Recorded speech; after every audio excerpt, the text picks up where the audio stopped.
60 ہجری میں یزید تخت نشین ہوا۔ یزید بدکار شخص تھا، ابن اسیر اور دیگر بڑی بڑی معتبر کتب تواریخ میں اس کے سیاہ کارناموں کے تذکرے موجود ہیں۔ وہ زانی تھا، شرابی تھا، مسلمانوں کا قاتل تھا۔ بنت عنب کے ساتھ شہر مکہ اور شہر محبوب مدینہ الرسول میں جو اس کی بدمعاشیاں ہیں ان سے کون بے خبر ہے۔ اس نے شہر مکہ میں بیٹھ کے شراب پی، اور حضرت امام حسین رضی اللہ تعالی عنہ جب گزرے تو اس نے ایک جام بڑھاتے ہوئے نواسہ رسول کے آگے پیش کرتے ہوئے کہا کہ اس کو پی لو، کہ قرآن نے یہ نہیں کہا کہ شرابیوں کے لیے خرابی ہے، بلکہ قرآن نے تو کہا نمازیوں کے لیے خرابی ہے، لہٰذا یہ شراب کا جام لے لیجئے اور اس کو نوش کر لیجئے۔ حضرت امام حسین اللہ یاس باللہ کہتے ہوئے آگے گزر گئے۔ انہوں نے یزید کن کرتوتوں کو اپنی آنکھوں کے سامنے دیکھا تھا، اور اس کے سیاہ کارنامے حضرت عبداللہ فرماتے ہیں کہ ہم نے اس وقت اس پہ خروج کیا جب ہمیں یقین ہو گیا کہ اس کی کرتوتوں کی وجہ سے آسمان سے کہیں پتھر نہ برسنے لگ جائیں۔ صرف واقعہ کربلا ہی نہیں، اس نے مدینہ الرسول کے اندر 700 صحابہ کو شہید کیا، 10,000 تابعین کو قتل کیا، اور 300 نوجوان خواتین کی آبرو ریزی کروائی۔ اور مکہ المکرمہ میں یزید نے کعبۃ اللہ پہ سنگ باری کی۔ یہ تاریخ کے حوالے ہیں جو آپ کے سامنے رکھ رہا ہوں، حتیٰ کہ پورا مطاف پتھروں سے بھر گیا، کعبے کا غلاف جل اٹھا۔ حضرت اسماعیل علیہ السلام کے عوض میں جو دمبا آیا تھا اس کے سینگ کعبۃ اللہ کی چھت پہ رکھے گئے تھے، وہ سینگ بھی جل گئے۔ اسی لیے ان ایام کو ایام غرہ کہا جاتا ہے تاریخ کے اندر۔ 3 دن تک مسجد نبوی میں نہ اذان ہوئی نہ اقامت ہوئی، اور مسجد نبوی کے اندر یزید کی فوجوں کے گھوڑے بندے رہے۔ منبر رسول کی حرمت پامال کر دی گئی۔ اب وہ یزید جب تخت نشین ہوا تو حضرت امام حسین رضی اللہ تعالی عنہ کو ولید بن عتبہ نے بلا کر کہا کہ تم یزید کے لیے بیعت کر لو۔ تو حضرت امام حمام حضرت امام حسین نے 2 ٹوک کہا کہ یہ کیسے ہو سکتا ہے کہ میں اس جیسے ظالم شخص کے ہاتھ پہ بیعت کروں۔ آپ یہ کہہ کے پلٹے تو مروان بن حکم نے مشورہ دیا کہ یہ موقع ہے، جانے نہ دو، اگر یہ چلے گئے قابو پانا دوبارہ مشکل ہوگا، لہٰذا ابھی ان کو قتل کر دیا جائے۔ یہ حضرت امام حسین رضی اللہ تعالی عنہ کے کانوں میں آواز پڑی۔ روایات میں آتا ہے کہ آپ نے انہی قدموں کے بل پیچھے پلٹ کے نیام سے تلوار باہر نکالی اور ہوا میں لہرانی شروع کر دی۔ محمدی کے چھال سے حیدری شیر نکل آیا، کہا ولید بن عقبہ تو ہمیں نہیں جانتا ہم کون ہیں؟ آنا حسین ابن علی ابن ابی طالب، میں حسین ہوں، علی کا بیٹا ہوں، اور علی ابو طالب کا بیٹا ہے۔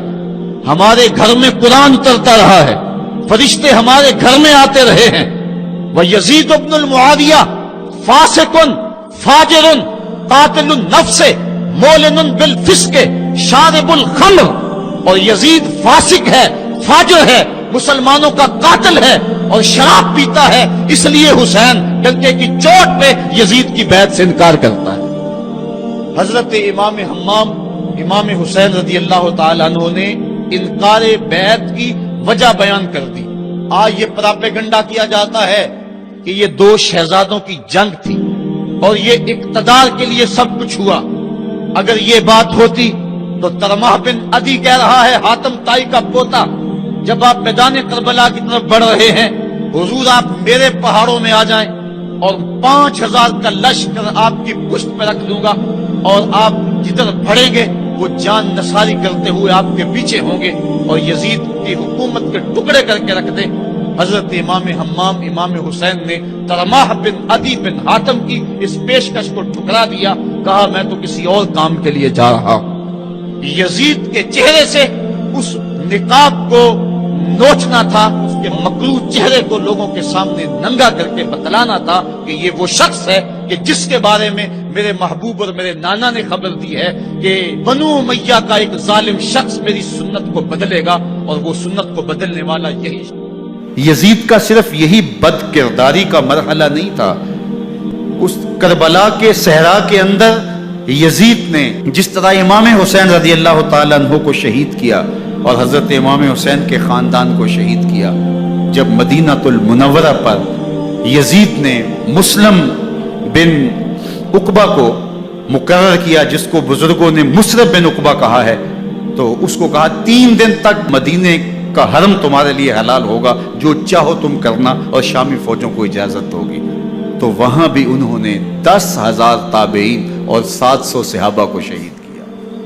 حضرت ابو سعید خدری رضی اللہ تعالیٰ عنہ گھر سے باہر نکلے، کافی بوڑھے ہو چکے تھے، تو انہوں نے حضرت ابو سعید خدری کو پکڑ لیا، کہا تم کون ہو؟ کہا مجھے ابو سعید خدری کہتے ہیں۔ تو کہا ہاں تمہارا نام سنا ہے، اور داڑھی سے پکڑ کے کھینچا اور کہا کہ ہے تمہارے پاس جو ہمیں دو؟ تو کہا کہ میرے پاس تو کچھ بھی نہیں، میں تو فقیر آدمی ہوں۔ تو ان کے گھر ان کو لے گئے، تو 2 کبوتر رکھے تھے حضرت ابو سعید خدری نے، تو وہ کبوتر لوٹ کے لے گئے۔ اللہ اکبر۔ حضرت ابن سنان رضی اللہ تعالیٰ عنہ کو، جو حضور کے علم بردار تھے فتح مکہ کے دن، ان کو ستو پہلے پلائے اور پھر ان کی گردن کاٹی گئی، اور کہا یہ ہے وہ ستو جو تم زندگی میں آخری بار پیو گے۔ ایک گھر میں داخل ہوئی شامی فوج، تو ایک خاتون کے ابھی بچہ پیدا ہوا تھا، اور قابلہ نے، دائیہ نے وہ بچہ ماں کی چھاتی پہ لٹایا، اور وہ ماں کا پہلا دودھ پی رہا تھا۔ تو یہ جا کے کہنے لگے نکالو تمہارے پاس جو کچھ ہے۔ تو اس خاتون نے کہا تم جانتے ہو یہ بچہ کون ہے؟ تو انہوں نے کہا ہم نہیں جانتے۔ کہا یہ حضرت ابن ابی کبشہ انماری رضی اللہ تعالیٰ عنہ کا بچہ ہے، اور یہ وہ صحابی ہیں کہ جو بیت الشجرہ کے موقع پہ حضور کے ہاتھ پہ بیعت کرتے ہیں۔ انہوں نے اس چیز کا لحاظ نہ کیا کہ جو کچھ ہے وہ ہمیں دو، ورنہ تیرے بچے کو نہیں چھوڑیں گے۔ تو ماں بچے سے مخاطب ہو کے کہتی ہے، ابھی بچہ پیدا ہوا ہے اور ماں سے پہلا دودھ پی رہا ہے، کہ بیٹے اگر میرے پاس کچھ ہوتا، وہ قیمتی سے قیمتی چیز بھی ہوتی، تیری جان کے لیے قربان کرتی، لیکن اس وقت میرے پاس کچھ ہے نہیں۔ تو ایک شکی آگے بڑھا اور بچے کو ایک ٹانگ سے پکڑ کے کھینچ کے دیوار کے ساتھ پٹک کے مارا، جس سے دماغ کا بھیجا نکل گیا۔ کیا کیا زیادتیاں نہیں کی۔ 700 صحابہ حرہ کے واقعہ میں شہید کیے یزید نے، اور 10,000 تابعین شہید کیے۔ مسجد نبوی میں ممبر رسول کے ساتھ گھوڑے باندھے، اور وہ ممبر رسول اور مصلی رسول کے قریب لید کرتے رہے۔ حضرت سید عبد المسیب فرماتے ہیں میں نابینا تھا اور حضور کے روضہ انور کے پاس بیٹھا تھا، اور یزید کے سپاہی آتے، جو بھی مسجد میں نظر آتا پکڑ کے لے جاتے، مجھے نابینا سمجھ کے چھوڑ دیتے، لیکن میں پریشان تھا کہ ظہر کا وقت ہوگا، عصر کا وقت ہوگا، مغرب عشاء کا وقت ہوگا، نہ اذان نہ اقامت نہ جماعت، تو کیسے مجھے پتہ چلے گا کہ نماز کا وقت ہو گیا، اور کیسی میری نمازوں کا کیا بنے گا؟ میں اس فکر میں بیٹھا تھا۔ لم ازل اسمع الاذان والاقامت من قبل رسول اللہ صلی اللہ علیہ وآلہ وسلم۔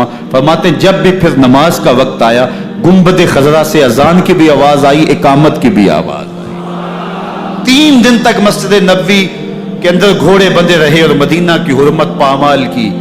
مدینہ کے گھروں کے اندر یہ بدکماش داخل ہوئے، اور جو بدکاریاں انہوں نے کی کلیجہ منہ کو آتا ہے۔ 1002 شیزائیں ان بدکاروں کی بدکاریوں کی وجہ سے کنواری حالت کے اندر حاملہ ہوئی۔ 3 دن تک مدینے کا حرم انہوں نے پامال کیا، اور پھر مکہ المکرمہ میں کعبہ اللہ پر گولے برسائے، اور کعبہ کا غلاف جل گیا۔ وہ تو یزید مر گیا، اور حضرت عبداللہ ابن زبیر رضی اللہ تعالیٰ عنہ نے اپنی خلافت کا اعلان کیا۔ یزید کے یہ کرتوت تھے، ادھر اہل مدینہ کو ستایا، ادھر اہل مکہ کو ستایا، اور رسول اللہ صلی اللہ علیہ وسلم کے خانوادے کی بے حرمتی اور توہین کی۔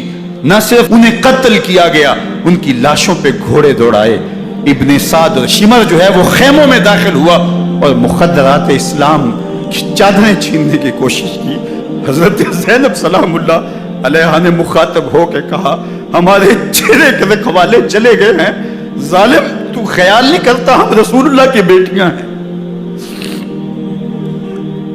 حضرت شہربانو، حضرت زین العابدین اور حضرت زینب سلام اللہ علیہم، ان تینوں کو ایک اونٹ پہ باندھا گیا، اور باقی اونٹوں پہ باقی سادات کو, حضور کی شہزادیوں کو باندھا گیا, رسیوں میں جکڑا گیا اور اونٹوں پہ باندھ کر کے کوفے کی جانب آگے آگے شہیدوں کے سر چل رہے ہیں اور پیچھے یہ قافلہ چل رہا ہے.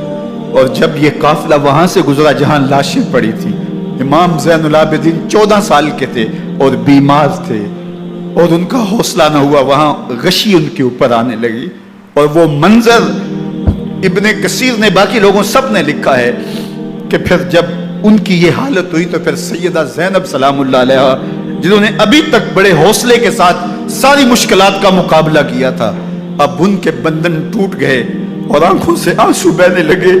اور سیدہ زینب نے امام حسین رضی اللہ تعالیٰ عنہ کی لاش پہ کھڑے ہو کے, اور وہ روندی ہوئی لاش, ٹوٹی ہوئی ہڈیاں اور وہ پریشان بدن, کٹا ہوا سر نیزے کی نوک پہ اور لاش یہ پڑی ہے, تو حضرت سیدہ زینب نے مدینے کی طرف منہ کر کے جو ہے وہ حضور سے فریاد کی, یا محمد آہو, یا محمد آہو, ھذا حسین بالآراء مزمل بالدماء, یا محمد آہو بناتوں کا سبایا. رسول اللہ, اے پیارے آقا, یا جد آہو, اے ہمارے نانا محترم, یہ دیکھیے آپ کا حسین پڑا ہوا ہے, بدن سے کپڑے اتار لیے گئے, خاک ہوائیں اڑا رہی ہیں اور اس کے اوپر چادر جو ہے وہ مٹی کی پڑ گئی ہے. حضور آپ کی اولاد کاٹ دی گئی اور پھر کہا بناتوں کا سبایا. حضور دیکھیے آپ کی بیٹیوں کے ہاتھ باندھ دیے گئے ہیں, اونٹوں پہ کس دیا گیا ہے, سرے شہیدہ آگے آگے چل رہے ہیں اور حضرت سیدنا امام حسین کا آگے آگے سر ہے.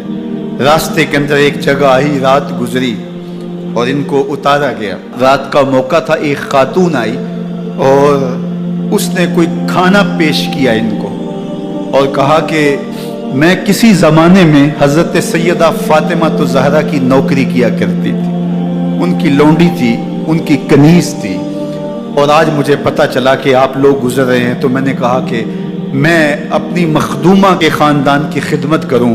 اور پھر اس نے کہا کہ اس وقت سیدہ کی گود میں ایک 6-7 ماہ کی بچی تھی جس کو زینب کہا کرتے تھے. تو سیدہ زینب نے کہا کہ اماں اگر پہچانتی ہو تو وہ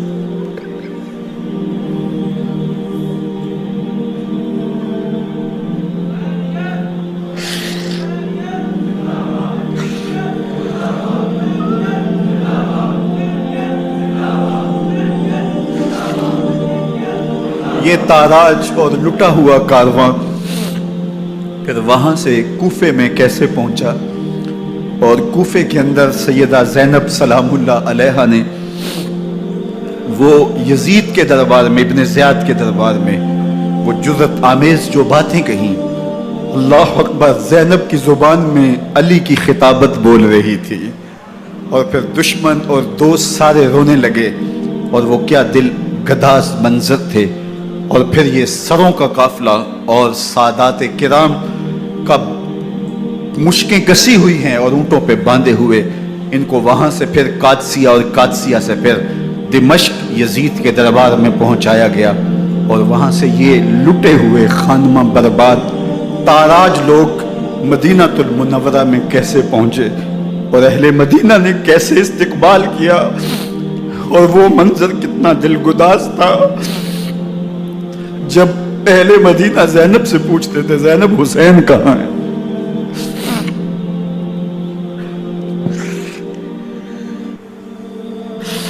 بے مروت بے وفا تیرا بھی کیا افسانہ ہے, جس نے اپنی ہی شمع کو گل کیا تو وہ پروانہ ہے. اپنے پیغمبر کے شہزادوں کو اور اپنے پیغمبر کی شہزادیوں کو جو دکھ اس امت نے دیے, یہ کائنات کی ایک انوکھی داستان ہے. اللہ ہمیں اسوہ شبیری پہ عمل کی توفیق عطا کرے اور ان کے نقوش پاک کی برکتیں دے. اہل بیت کی محبت ہماری روحوں میں جذب کر دے, اور جس عظیمت کے ساتھ, جس حوصلے کے ساتھ انہوں نے دکھوں کو جھیلا, جو دہکتی آگ کے شعلوں پہ سویا وہ حسین, جو جواں بیٹے کی میت پر نہ رویا وہ حسین, جس نے سب کچھ کھو کے کچھ نہ کھویا وہ حسین, مرتبہ اسلام کا جس نے دوبالا کر دیا, خون نے جس کے دو عالم میں اجالا کر دیا. جو کہ سوزے غم کو سانچے میں خوشی کے ڈھال کے مسکرایا موت کی آنکھوں میں آنکھیں ڈال کے۔ اے حسین ابن علی تم پر سلام، نازش آل نبی تم پر سلام۔ ذرا میرے ساتھ یہ پڑھ لیجئے، اے حسین ابن علی تم پر سلام،